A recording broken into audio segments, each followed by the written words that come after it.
Hello, good evening student. तो कैसे आप सभी लोग? उम्मीद करता हूँ अच्छे होंगे, मस्त होंगे, स्वस्थ होंगे। तो देखो, हमारा जो चल रहा है, हमारा वो सेट थ्योरी पे बात चल रही है। सेट थ्योरी पे हमारा वेन डायग्राम के ऊपर बात हो गई थी। हमने क्वेश्चंस पे भी बात कर ली थी और उसकी कुछ प्रॉपर्टीज हैं उन पे भी बात कर ली थी। तो आज हम यहाँ पे एक मोस्ट इंपोर्टेंट क्वेश्चन के बारे में बात करेंगे। वो मोस्ट इंपोर्टेंट क्वेश्चन क्या है वो हमारे सामने है। तो इसमें कहा है, इसमें ये कह रहा है कि हमारे पास 880 स्टूडेंट है। Out of 880 student 224 play cricket, जिसमें से क्या है, जो 224 है प्ले क्या कर रहे हैं, क्रिकेट कर रहे हैं, ये क्रिकेट। फिर उसने ये कहा कि 240 प्ले हॉकी, जो है 240 कितने हैं, हॉकी। फिर इसने कहा 336 प्ले बास्केट, 336 बास्केट खेल रहे हैं। फिर कहा 64 play both basketball and hockey, जो 64 है वो क्या खेल रहे हैं, बास्केटबॉल खेल रहे हैं और हॉकी, दो सब्जेक्ट खेल रहे हैं। तीसरा यहाँ पर 80 जो है यहाँ पे क्यों खेल रहे हैं, एक तो क्रिकेट खेल रहे हैं और दूसरा बास्केटबॉल खेल रहे हैं। ठीक। तीसरे में इसने कहा 40 प्ले हॉकी एंड क्रिकेट, जो 40 हैं वो 40 क्या खेल रहे हैं हमारे पास, हॉकी और क्रिकेट। ठीक। फिर इसने ये कहा, यहां पर इसे थोड़ा सा सही कर देते हैं हम। फिर इसने कहा 24 प्ले 3 गेम्स, तीनों के तीनों गेम्स 24 खेल रहे हैं। How many do not play the game. अब ये कहना है, मतलब ये बताना है कि ऐसे कितने स्टूडेंट हैं जो कोई भी गेम नहीं खेल रहे। तो उसके लिए सबसे पहले तो हमें ये देखना होगा कि यहाँ पर जो टोटल स्टूडेंट हैं गेम खेलने वाले वो कितने आते हैं। तो उसके लिए सबसे पहली बात तो यहाँ पर देखो कितने सब्जेक्ट हैं, 3 सब्जेक्ट हैं। तो 3 सब्जेक्ट के लिए मैंने तुम्हें एक फॉर्मूला बताया था, कौन सा, cardinality of A union B union C वाला। तो यहाँ पर वो अप्लाई होगा। अब सबसे फिर मेन बात यहाँ पर यह है, ए क्या है, बी क्या है, सी क्या है। तो इसको हम लेट करेंगे। Let A B and C be the denoted by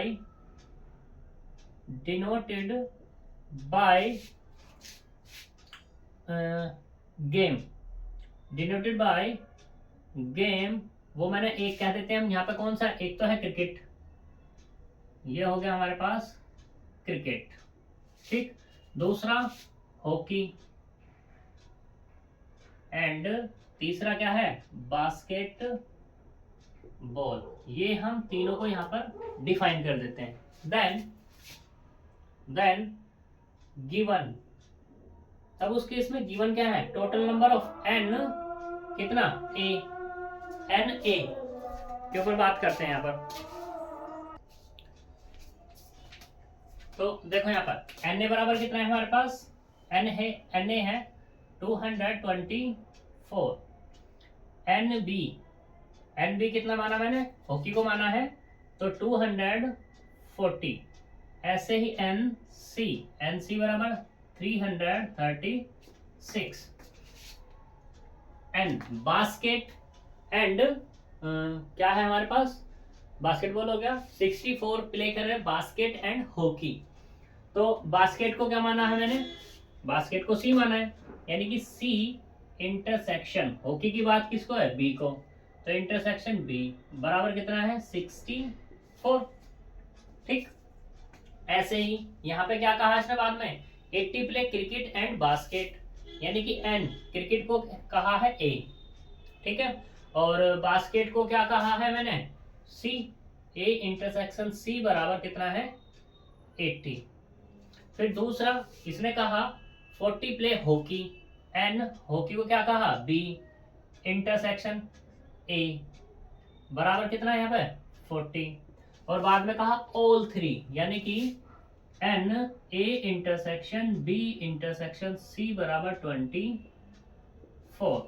तो इसने कहना how many do not play the game, play the game, यानी कि हम ऐसे कह सकते हैं यहाँ पर कि हम निकालेंगे A union B union C. तो टोटल ये होंगे, इसका मुझे कॉम्प्लीमेंट बताना होगा। ऐसे हम कह सकते हैं कि ये हमें फाइंड करना है। ठीक है, तो उसके लिए पहले मुझे क्या चाहिए, ए यूनियन बी चाहिए। तो we have n A union B union C बराबर क्या फॉर्मूला होता है, n A plus n B plus n C minus के n A intersection B n B intersection C minus के n A intersection C plus n A intersection B intersection C. ये formula है, सारी values हमारे पास given है, रखो। N A कितना 224 plus 240 plus 336 minus के 64 माइनस के 80 माइनस 40 और प्लस के 24 बराबर कितना मिलेगा, इनको ऐड करो, 6 और 4 10, यानी कि ये हो गया हमारे पास 10, 1 4 4 8 और 2 10, 0 3 8, यानी कि पूरा का पूरा हो गया 800। ठीक है, इसमें से ये माइनस कर देंगे तो क्या मिलेगा हमारे पास 40 40 40 160। तो यहाँ से कितना आ जाएगा हमारे पास 5 आएगा, 6 आएगा, तो ये मिलेगा 640। यानी कि कुल मिला के जो हमारे पास मिला n A union B union C बराबर 640। Now the total number of students those none of these play the game,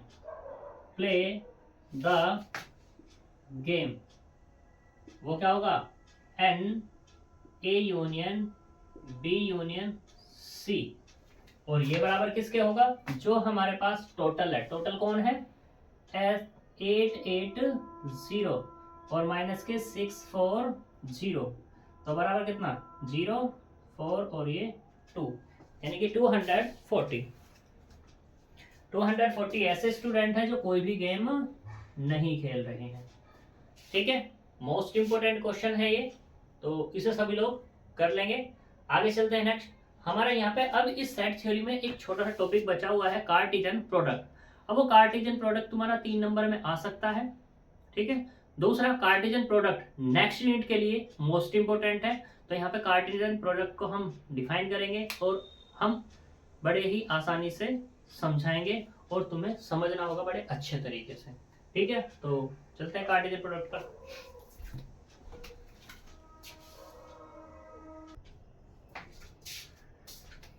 तो देखो यहाँ पे हम कार्टेशियन प्रोडक्ट पे बात करते हैं। कार्टेशियन प्रोडक्ट होती क्या है उसके बारे में समझते हैं। तो कार्टेशियन प्रोडक्ट का मान लो हमारे पास 2 सेट है, एक सेट ए है और एक सेट हमारे पास बी है, और ये दोनों के दोनों क्या होने चाहिए, नॉन एम्प्टी होने चाहिए, ये इस पे रेस्ट्रिक्शन है। तो the Cartesian product of A and B denoted by, जो कार्टेशियन प्रोडक्ट को डिनोट करेंगे वो किससे डिनोट करेंगे, ए क्रॉस बी से डिनोट करेंगे। Is the set of ordered pair, set बनाएंगे हम ऑर्डर्ड पेयर का, which can be founded by taking the first element, जो हम पहला एलिमेंट लेंगे वो कहां से लेंगे, हम वो लेंगे ए से, और जो सेकंड एलिमेंट बी लेंगे वो कहां से लेंगे, हम बी से लेंगे। इसको हम सिंबलिकली कैसे डिफाइन कर सकते हैं, ए क्रॉस बी बराबर A B such that A belongs to A and B belongs to B. जो ये वैल्यूज आएगी निकल के, ये हमारी क्या कहलाएगी, कार्टेशियन प्रोडक्ट कहलाएगी। ठीक है, अब यहाँ पे एग्जांपल पे बात करते हैं भाई, एग्जांपल से देकर के क्लियर करो। तो देखो यहाँ पे हम मान लेते हैं, लेट कर लेते हैं कि ए बराबर हमने लिया ए बी सी और डी, ठीक, एंड हम यहाँ पे बी ले लेते हैं एक कोई 1 और 2 ले लेते हैं। चलो इसमें से भी एक कम कर दो, ठीक है, पहले छोटा सा लेके कर लेते हैं। तो यहाँ से निकालेंगे ए क्रॉस बी, तो ए क्रॉस बी क्या होगा, ए बी सी और क्रॉस 1 2। तो यहाँ पे क्या करेंगे, पहले पहले एलिमेंट को दोनों पे ऑपरेट करेंगे, तो कितना, a के साथ 1 जाएगा और a के साथ 2 भी जाएगा, सही। ऐसे ही b के साथ 1 जाएगा और b के साथ 2 भी जाएगा। ऐसे ही तीसरे वाला c के साथ 1 जाएगा और c के साथ 2 हो जाएगा। तो यहाँ पर ये जो मेरे पास मिला है a क्रॉस b, तो ये क्या कहलाएगी, तुम्हारी कार्टेशियन प्रोडक्ट कहलाएगी। ऐसे ही भाई कोई बच्चा ये कहेगा क्या a क्रॉस b ही होगी हमेशा, तो हम कहेंगे नहीं, b क्रॉस a भी हो सकती है, ये भी क्या होगी, तुम्हारी कार्टेशियन प्रोडक्ट होगी। बट यहाँ पे क्या है, वैल्यूज चेंज हो जाएंगी। वैल्यूज कैसे चेंज होगी, 1 2 क्रॉस a b और c। तो यहाँ से कैसे चेंज होने वाली है, देखो यहाँ पर 1 को अब पहले किसके साथ ऑपरेट करेंगे, a के साथ, 1 को फिर b के साथ भी, 1 को c के साथ भी, फिर दूसरा 2 को ऐसे ही करेंगे जैसे पहले किया, 2a 2b और 2c। ठीक, यहाँ पे अगर अब देखो इस वाले में कितने 6 एलिमेंट, इसमें भी कितने 6 एलिमेंट। अब मैं बात करूं कार्डिनलिटी की, तो कार्डिनलिटी तो दोनों की क्या होगी, बराबर ही मिलेगी हमेशा, ठीक है। बट a क्रॉस b कभी भी बराबर नहीं मिलेगा किसके, b क्रॉस a के, जब तक कि a बराबर ना हो जाए किसके, b के। जब a बराबर b रहेगा, a बराबर b रहेगा, तो तुम्हारा may be case a cross b बराबर b क्रॉस a आ जाएगा। लेकिन अगर मैं बात करूं यहाँ पे जब तक बराबर नहीं है दोनों के दोनों, तो उस केस में ये बराबर नहीं होने वाले दोनों के दोनों। क्लियर इतनी बात। अब तुम कहोगे भाई ऐसे कैसे कह रहे हो, करके दिखाओ हमें कि भाई a क्रॉस b, मैं कह देता हूं कि a बराबर ले लेता हूं a और b ले लेता हूं, ठीक है। अब मैं कह रहा हूं कि a बराबर b है, यानी कि मुझे दूसरा सेट भी यही लेना है, क्या, a और b ही लेना है। तो तुम देख सकते हो यहाँ पर कि a बराबर किसके हो गया, b के हो गया।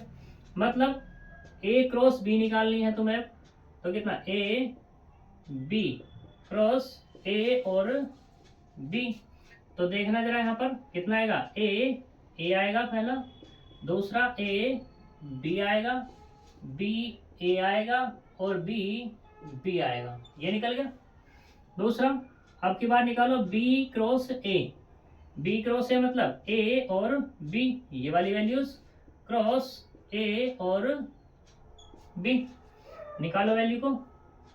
तो यहां से क्या होगा, a आएगा पहले, इसको ऑपरेट करेंगे इन दोनों के साथ, फिर a b आएगा, b a आएगा और b आएगा।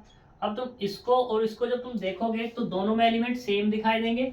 जब सेम है तो इसका मतलब क्या हो गया, a क्रॉस b बराबर किसके हो गया, b क्रॉस a के। या अब हम ऐसे कह सकते हैं कि a क्रॉस a, तो हमारे पास a क्रॉस a ही रहने वाला है, या b क्रॉस b ही क्या रहने वाला है, b क्रॉस b रहने वाला है, ठीक है। जब तक बराबर नहीं होंगे तब तक वो कम्यूटेटिव लॉ होल्ड नहीं करेगा, ठीक है।